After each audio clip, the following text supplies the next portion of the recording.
No Such Thing as an American Constitutional Citizen by Anna von Reitz. I just got off the phone after a long and boring argument with a man who thinks there is such a thing as constitutional citizenship that applies to Joe Average American. I am here to tell you that is nonsense. There are two kinds of federal citizenship created under the Constitutions, Article 1 Section 2, Clause 2, and Article 1 Section 3, Clause 3, but both of these federal citizenship statuses created by the Constitutions are foreign to Joe Average, and if either one is accepted, they deprive him of his natural option, which is state citizenship, assuming that he wants to serve his actual government in some capacity. There is also a third federal citizenship status implied by the Constitutions. Municipal United States citizenship is logically allowed under Article 1 Section 8, Clause 17. You could, in theory, agree to accept municipal citizenship and function as a slave. Joe Average American assumes that they are talking about his United States throughout the federal code, but they are not. They are talking about their version of United States.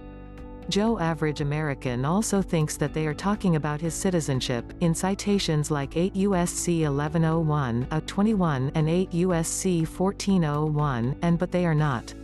They are not thinking about Joe Average American or referencing his citizenship in any part of the federal code. He's not a federal entity. His employees have nothing to say about his citizenship. Nothing at all about Joe Average American was created by the Constitutions in any form. So it does Joe no good to try to call himself a constitutional citizen as a means to explain his political status, because his actual political status as either a state national or as a state citizen predates and exists apart from any constitution whatsoever. Joe Average American's option to serve his soil jurisdiction state government as a citizen began in July of 1776, and his option to serve his land jurisdiction state as a citizen began in September of 1776, and his option to serve his sea jurisdiction federal state as a citizen began in March of 1781, all long before any of the constitutions were adopted.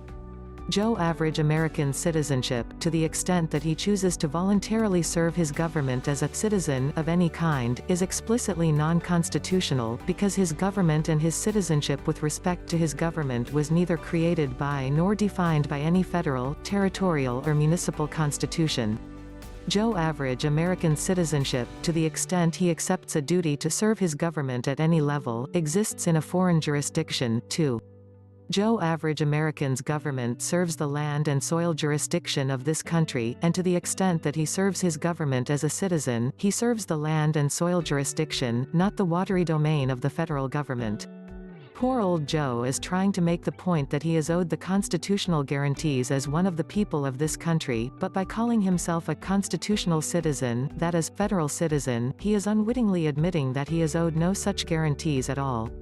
Please hit subscribe, like, share, embed, and get ready for many more Anna von Reitz videos.